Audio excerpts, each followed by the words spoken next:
नमस्कार साथियों, श्रीकांत आपके सामने एक बार फिर से हाजिर हुआ हूँ। आज हम लोग देखेंगे प्रवक्ता जीआईसी के लिए क्या करना है और क्या नहीं करना है। जैसे कि मैंने थंबनेल भी लगाया है, आज मेरा ये टॉपिक सिर्फ जो भी 5-7 मिनट का रहने वाला आपके साथ में वो ये रहने वाला है कि जीआईसी प्रवक्ता के लिए जो भी बच्चे तैयारी कर रहे हैं उनको अपनी रणनीति कैसी बनानी है। रणनीति हमारी इस तरह से होनी चाहिए कि जो गलत दिशा में न ले जाए। ठीक है, जीआईसी प्रवक्ता जो भी जितने भी बच्चे जहां पे भी बैठ के तैयारी कर रहे हैं, जो भी इस वीडियो को देखेंगे उनको ये लगना चाहिए कि हाँ, हमें क्या तैयारी करना है, क्या नहीं करना है, क्या पढ़ना है और क्या नहीं पढ़ना है। क्योंकि पढ़ने के लिए तो बहुत कुछ है, पर पढ़ने में भी क्या नहीं पढ़ना है जिससे कि हमारा कुछ बहुत नुकसान ना हो। ठीक है, और दूसरी बात यह है कि आयोग, सबसे बड़ी ये चीज है कि आयोग किस प्रकार के प्रश्न दे रहा है। आयोग किस प्रकार के प्रश्न दे रहा है, अगर हम इसको पॉइंट में समझें, दे रहा है। ठीक है, यानी कि ये जो जीआईसी की लेक्चरर की परीक्षा है ये लोक सेवा आयोग करा रहा है। ठीक है, पता ही है। तो लोक सेवा आयोग कैसा प्रश्न दे रहा है, इसको सबसे बड़ी चीज है कि जो हाल फिलहाल में आपके एग्जाम हुए हैं लोक सेवा आयोग के, उनके पेपर को आप देखिए, समझिए, वर्ड बाय वर्ड देखिए। ठीक है, कि वो कैसा पेपर बना रहा है। ठीक है, जो हाल फिलहाल के किसी भी एग्जाम का पेपर हो, चाहे वो पीसीएस को, चाहे समीक्षा अधिकारी का, अन्य जितने भी एग्जाम आयोग ने करवाए हैं उन सभी के पेपर को आप देखिए, समझिए। जो उसके पहले 2-4 परीक्षाएं हुई हैं पिछले 4-5 सालों में, उन प्रश्नों को देखिए, नेचर ऑफ क्वेश्चन से देखिए, आयोग कैसे बदल रहा है क्वेश्चंस को, रिपीटेड क्वेश्चन नहीं आ रहे हैं, आप इन सब चीजों को देखिए। एक टाइम था जब आज के 15-17 साल पहले रिपीटेड क्वेश्चन बहुत हुआ करते थे आयोग की परीक्षाओं में, पर आज ऐसी स्थिति नहीं है। आज आयोग की परीक्षाओं में रिपीटेड क्वेश्चन बहुत कम हो गए हैं। तो इस बात को आपको समझना होगा। ऐसे नहीं है कि बस आप सिर्फ पेपर सॉल्व कर लिए, पेपर सॉल्व करके चले गए और आपने एग्जाम दे दिया। इस तरह से एग्जाम अब नहीं निकलने वाला है। आपको तैयारी बहुत अच्छे से करनी पड़ेगी। वो समय गया कि जब लोग जाते थे और पेपर सॉल्व करके चले आते थे और एग्जाम निकल जाता था, ऐसा कुछ भी नहीं है। ठीक है, आप क्वेश्चंस को देखिए, इसके बाद क्वेश्चन के घुमाव को कैसे देखिए, कहां कहां से क्वेश्चंस आ रहे हैं, किस प्रकार के क्वेश्चंस आ रहे हैं, कौन से वो एरियाज हैं जहां आयोग कुछ ज्यादा वो पसंद कर रहा है, क्वेश्चन दे रहा है। इन सब चीजों को समझिए, क्योंकि ये जो भर्ती आई है ना, ये बहुत दिनों के बाद आई है जीआईसी की। ठीक है, जीआईसी लेक्चरर की भर्ती बहुत दिनों के बाद आई है, आप लोगों को पता ही है, कितने सालों से इंतजार कर रहे थे आप लोग। ठीक है, तो इस मौके को इस तरह से नहीं कि हाँ ठीक है यार, अभी 1 महीना है, 2 महीने है, अभी तो हवाबाजी चल रही है, अभी तो परीक्षा होगी नहीं होगी, ऐसा नहीं है। आपको सिर्फ तैयारी में लगे रहना है, कंसिस्टेंसी दिखानी है आपको। ये नहीं है कि नहीं अभी चलो रिश्तेदारी घूम आए, कहीं इधर उधर घूम आए, ऐसा कुछ भी नहीं करना है। आपको लगातार पढ़ना है। ठीक है, कैसा और कहां से प्रश्न बना रहा है। ठीक है, कहां से प्रश्न बना रहा है, बना रहा है। इतिहास के जितने भी प्रश्न हैं, ये इतिहास में इसलिए लिख रहा हूं क्योंकि मैं एक मोटा मोटा ले रहा हूं, एक सब्जेक्ट को ले रहा हूं। वैसे मैं इतिहास और पॉलिटिकल साइंस यानी कि 2 विषय को की तैयारी में करवाऊंगा, इतिहास और राजनीति विज्ञान। ये 2 विषय मैं पढ़ाऊंगा अपने इसी यूट्यूब चैनल पे, क्योंकि शुरुआत करने के पहले, पढ़ाने के पहले चीजों को समझना जरूरी है कि क्या पढ़ना है क्या नहीं पढ़ना है। तो मैंने एक ले लिया है। बाकी कोई भी अगर लड़का देख रहा हो जो प्रवक्ता की तैयारी कर रहा है, इतिहास तो मैंने लिख दिया XYZ, कोई भी, ज्योग्राफी है, कुछ भी, कोई भी सब्जेक्ट है, हिंदी है, कुछ भी कैसा है, तो जो आयोग के प्रश्न जो एग्जाम हुए हैं उससे संबंधित उनके प्रश्न को देखें आप। ठीक है, जितने भी प्रश्न हैं, कोई भी परीक्षा XYZ, कोई भी सब्जेक्ट का हो बच्चा, वो देखे कि जितने भी प्रश्न आए हैं और इस समय आने की क्या संभावना है, आने की क्या संभावना है उन प्रश्नों की दोबारा। क्योंकि ये मान लीजिए कि रिपीटेड क्वेश्चन बहुत कम आने हैं, पुनरावृत्ति क्वेश्चन की नहीं होने वाली है ज्यादा, ये तय मान लीजिए पुनरावृत्ति नहीं होने वाली है, नहीं होने वाली है, रिपीटेड क्वेश्चन नहीं आने वाले हैं, ये मान लीजिए बहुत नहीं आने वाले, थोड़े बहुत आ सकते हैं।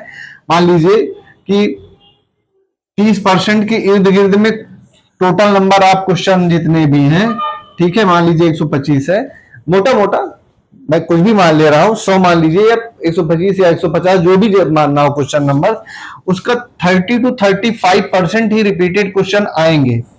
पहले का क्या रेशियो होता था, आज के 15-17 साल पहले, पहले 60 से 65% रिपीटेड क्वेश्चन का आने की संभावना होती थी एग्जाम में, ठीक है।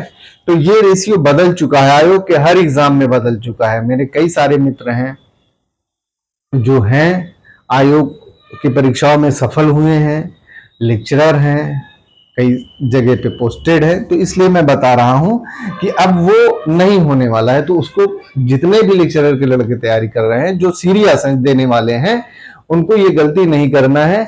आप अपना रूटीन में पढ़ते रहिए, ठीक है।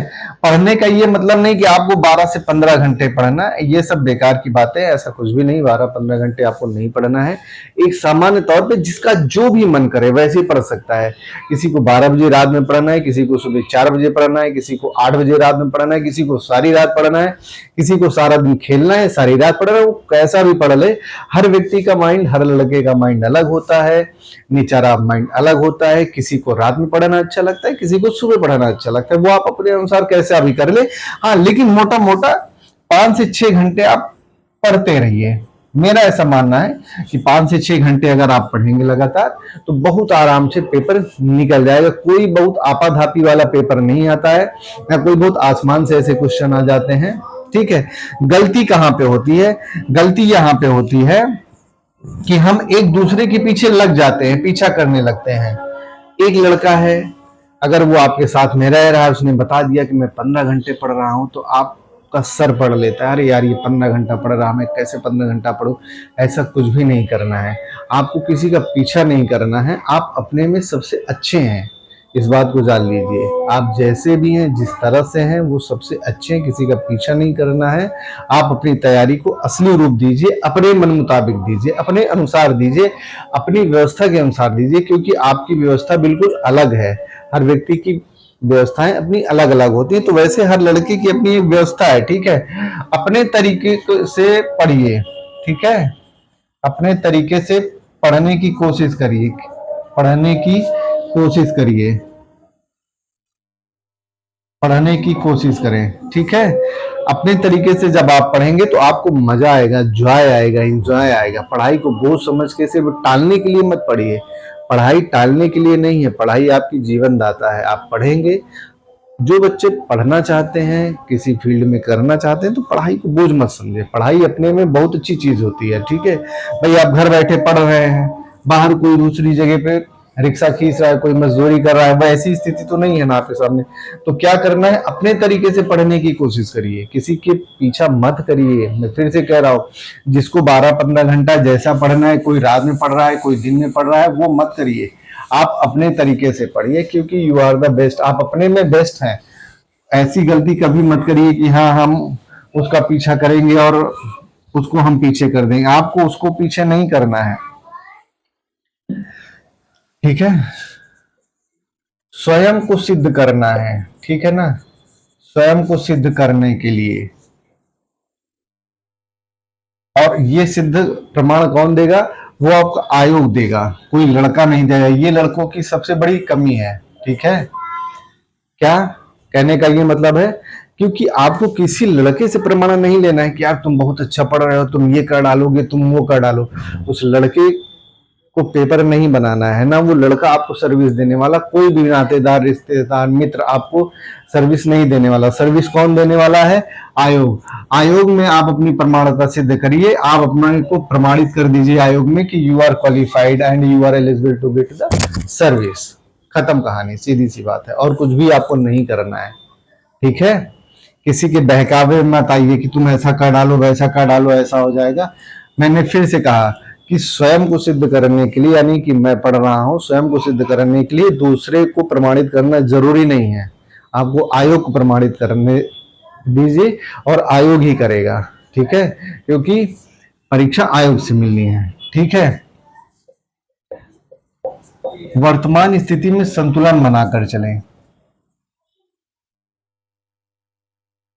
संतुलन बनाकर चले, समस्या है, टेंशन बहुत ज्यादा है, उस टेंशन से कैसे पार पाए। सर्विस भी नहीं मिल रही है, घर में परेशानी चल रही है, यहाँ भी जाना है वहां भी जाना है, ऐसा हो रहा है वैसा, तमाम सारी चीजें सबके जीवन में चल रहा है, तूफान चल रहा है, हर जगह तूफान चल रहा है, आपाधापी सबके जीवन में चल रहा है। जो सर्विस में है उसके भी जीवन में चल रहा है, जो नहीं है उसके भी जीवन में चल रहा है। बस ये हमारा एक माइंड सेट है कि जो उसको सर्विस मिल गई वो आसमान में झूले झूल रहा है, कहीं कोई झूला झूला नहीं झूलता, सब इसी धरती पे रहते हैं और सब यहीं पे आपाधापी में लगे हुए हैं। तो आपको ये सोचना नहीं है कि हाँ सर्विस नहीं मिलेगी तो क्या हो जाएगा, नहीं मिलेगी, नहीं मिलेगी, आप अपना बेस्ट कर दीजिए। मिलना या नहीं मिलना दूसरी चीज होती है, पहले आप अपना बेस्ट तो करिए। जब आप बेस्ट कर लेंगे तब आप फिर खुद से पूछिए, ठीक है, कि आपने क्या किया क्या नहीं किया, वो समय सिखा देगा। और तैयारी उसी तरीके से होनी चाहिए कि हर जगह पे संतुलन बना के चलिए। घर में नातेदारी, रिश्तेदारी, मित्र, परिवार, यार, जितने भी लोग हैं हर जगह संतुलन बनाइए, तब आपको सफलता जरूर मिल जाएगी। मतलब सफलता की ओर आपके कदम बढ़ जाएंगे, ऐसा नहीं है, ठीक है। इसके बाद फिर क्या करना है, जो सबसे बड़ी चीज है कि रूटीन, कंसिस्टेंसी, ठीक है। रूटीन आपका लगभग एक जैसा होना चाहिए, यानी कि 365 दिन अगर एक साल में है तो अगर आपको तैयारी के 6 महीने मिल रहे हैं, ठीक है, मान लीजिए मोटा मोटा मैं एज्यूम कर ले रहा हूं कि आपकी परीक्षा दिसंबर में होने हैं, ठीक है, दिसंबर में होनी है, यहां से 4 महीने में डाल दे रहा हूं। तो 4 महीने को इसको कैसे करेंगे, 4 महीने मत काउंट करिए, 4 महीने काउंट करेंगे मतलब 4 महीना बहुत ज्यादा है। 4 महीने को काउंट करिए, 30 गुणे 4, ठीक है, 120 दिन, ठीक है। बेसिकली ये जीआईसी प्रवक्ता वालों के लिए मैं बता रहा हूं, इसको कोई भी फॉलो कर सकता है। एलटी ग्रेड के बच्चे अगर देख रहे हैं तो वो भी फॉलो कर सकते हैं, कोई भी फॉलो कर सकता है। ये 30 गुणे 4 120 दिन है। इन 120 दिनों में, ठीक है, इन 120 दिनों में आपको परीक्षा पास करनी है। जैसे वो चक दे इंडिया मूवी आई थी ना, शाहरुख खान ने कहा कि ये 60 मिनट, ये 60 मिनट आपसे कोई नहीं छीन सकता, ठीक है। ये 120 दिन मान लीजिए, मैं एज्यूम कर रहा हूं, ये 120 दिन आपकी तैयारी के अंतिम समय है। आपने तैयारी कर ली, आपको अंतिम रूप देना है, वो कहते हैं ना फिनिशिंग टच, ठीक, उसको करिए। रूटीन से मत भागिए। इन बाकी बचे दिनों में कोशिश करिए कि आपकी रूटीन लगभग एक जैसी रहे, ठीक है। रूटीन में इधर उधर नहीं कि चलो अभी 4-6 दिन दशहरा घूमा है, नवरात्रि घूमा है, अभी तो मेला घूमा है गांव का, चलो यहाँ का वहां का, ये सब नहीं, मेले वाले सब बाद में आएंगे। ये रूटीन फॉलो करिए। अगर रूटीन फॉलो करते हैं तो आपके पास 120 दिन बचेगा और 120 दिन में आप काफी कुछ कर सकते हैं, ठीक है। तो रूटीन को फॉलो करिए। और दूसरी बात, सबसे अंतिम बात, जो सभी लोग बताते हैं और जो आप लोग जानते भी हैं, ऐसा तो है नहीं, लेकिन मैं अब जो कि बता रहा हूं, आत्मविश्वास।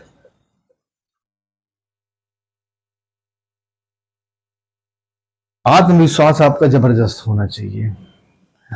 आत्मविश्वास ही वो एक कह सकते हैं धन होता है ना, पूंजी होती है जिसके सारे आदमी लड़ाई लड़ता है। तो ये एक आत्मविश्वास जो है ना, ये आत्मविश्वास आपका आपके अंदर ऐसा होना चाहिए ना कि आप कर ले जाएंगे, ठीक है। मान लीजिए 5 लाख, मैं मोटा मोटा कह रहा हूं, 5 लाख लड़के बैठेंगे एग्जाम देने के लिए, तो 5 लाख में तो 5 लाख पद तो है नहीं, सीधी सी बात है, 5 लाख में थोड़े ही पद है, ठीक है। मान लीजिए कि 1000 पद है, मैं ये एज्यूम कर ले रहा हूं, कुछ डेटा लेके नहीं चल रहा हूं कितने सारे पद आए हैं। अब आपको यहाँ पे फाइट करनी है इन 1000 पदों के लिए, इन 5 लाख। तो आपका आत्मविश्वास इस मामले में ना डगमगाने लगे कि नहीं यार 5 लाख लड़के हैं, मेरा तो होगा ही नहीं, इतनी भीड़ है, इतनी भीड़ है। इन 5 लाख में से ये मान लीजिए कि 4,60,000 4,60,000 लड़के ऐसे हैं जो मोटा मोटा अगर 120 नंबर पे सिलेक्शन होगा तो ये लोग 80 या 85 नंबर पे आके रुक जाएंगे। असली लड़ाई कहाँ पे होती है, लास्ट के 20 से 25,000, 25 से 30,000 लड़कों के बीच में, ठीक है। और जो अंतिम लड़ाई होती है, जो क्वालिफाई आपको कराता है वो 2 से 3 क्वेश्चन नंबरों के लिए होती है, और वहां पे लगभग 8 से 10,000 लड़के रहते हैं। 8 से 10,000 लड़के रहते हैं, तो आपको जगह यहाँ पे बनानी है, ठीक है ना। ये संख्या 5 लाख आपके जहन में आनी ही नहीं चाहिए दिमाग में। 5 लाख की कोई जगह ही नहीं है, 5 लाख कुछ भी नहीं है, वो सिर्फ एक नंबर से लड़कों ने डाला है। और मैक्सिमम जो मैं कह रहा हूँ ये मेरे अपने अनुभव हैं, क्योंकि मैंने भी आयोग के बहुत सारे मेंशंस दिए हैं। ऐसा नहीं है कि मैं हवा में बोल रहा हूँ, ये बिल्कुल से मैंने अध्ययन किया है, तब मैं बोल रहा हूँ। लगभग 4,60,000 के लगभग इतना लड़के ऐसे ही होते हैं, मौज करने के लिए, जाओ चलो एग्जाम में देते हैं, मौज करने आए, ठीक है। तो सबसे बड़ी चीज है ये आत्मविश्वास। आत्मविश्वास कि 5 लाख में मेरा हो जाएगा, बाकी मेरा हो जाएगा, मुझे बाकी नहीं पता किसका होगा किसका नहीं, पर मेरा हो रहा है। और मैं क्या करूंगा उस होने के लिए, उस रूटीन को फॉलो करूंगा, ठीक है ना। ये पूरी एक चेन है, रूटीन को फॉलो करूंगा। और रूटीन कैसी होनी चाहिए कि अगर 120 दिन बचा है तो उन 120 दिनों में क्या मैं बनाऊं, संतुलन बनाऊं, ठीक है। संतुलन बना के उन 120 दिनों के लिए चलूं मैं बिल्कुल से जिम्मेदारी से, खुद से ईमानदारी से, और स्वयं को सिद्ध करने के लिए किस तरह से, ईमानदारी प्रयास, ईमानदार प्रयास के साथ में, ठीक है ना। अगर आपका प्रयास ईमानदार भरा नहीं है तब आप नहीं सफल हो पाएंगे, खुद को धोखा देंगे। तो प्रयास ईमानदारी भरा होना चाहिए। तो ये कुछ बातें हैं जो आपको करना है प्रवक्ता के लिए, एलटी के लिए, जो भी किसी भी एग्जाम के लिए, स्पेशली इसलिए आप क्वेश्चंस को देखिए, नेचर ऑफ क्वेश्चन बदल रहा है, रिपीटेड क्वेश्चन कम आएंगे। आपकी तैयारी सिर्फ ये नहीं कि बहुविकल्पी तक ही रह जाए, जहां पे बहुविकल्पी कोचिंगें चल रही हैं, क्लासेस चल रही हैं, आप सिर्फ बहुविकल्पी ही देखते रह जाएं। किताबें भी पढ़ी हैं, अभी भी टाइम है। वो मेन फोकस, जैसे अगर हिस्ट्री की मैं बात करूं तो मौर्य काल को पढ़िए, गुप्त काल को पढ़िए, मुगल कालीन पढ़िए, इन सब चीज़ों को पढ़िए, टेक्स्ट बुक से पढ़िए, जैसा भी पढ़ सके अथेंटिक स्रोत से पढ़िए। क्योंकि आयोग जो है बाजारू किताब से तो क्वेश्चन बनाता नहीं, आयोग के अपने अथेंटिक लेखक किताब होती है, उन्हीं से वो बनाता है। तो इसलिए दोस्तों, प्रवक्ता के लिए, एलटी के लिए, खास करके प्रवक्ता के लिए, जीआईसी प्रवक्ता के लिए, लोक सेवा आयोग की परीक्षा के जो जा रहे हैं, जो देंगे आने वाले समय में, मैं अपनी क्लासेस इतिहास की और राजनीति विज्ञान की इसी यूट्यूब चैनल पे चलाऊंगा। मेरे यूट्यूब चैनल का नाम है एसकांत जीएस क्लासेस, ठीक है, मैं लिख दे रहा हूं। और मेरे चैनल के साथ जुड़िए, आप लोग सब्सक्राइब करिए एसकांत जीएस क्लासेस, ठीक है, एसकांत जीएस क्लासेस। आप जुड़िए, सब्सक्राइब करिए, दोस्तों के साथ, दोस्तों को सब्सक्राइब करवाइए और अपने आप कमेंट दीजिए, ठीक है। तो ठीक है साथियों, फिर इन्हीं सब बातों के साथ फिर देखते हैं, जल्दी मिलेंगे अगली क्लास में, ठीक है। नमस्कार दोस्तों।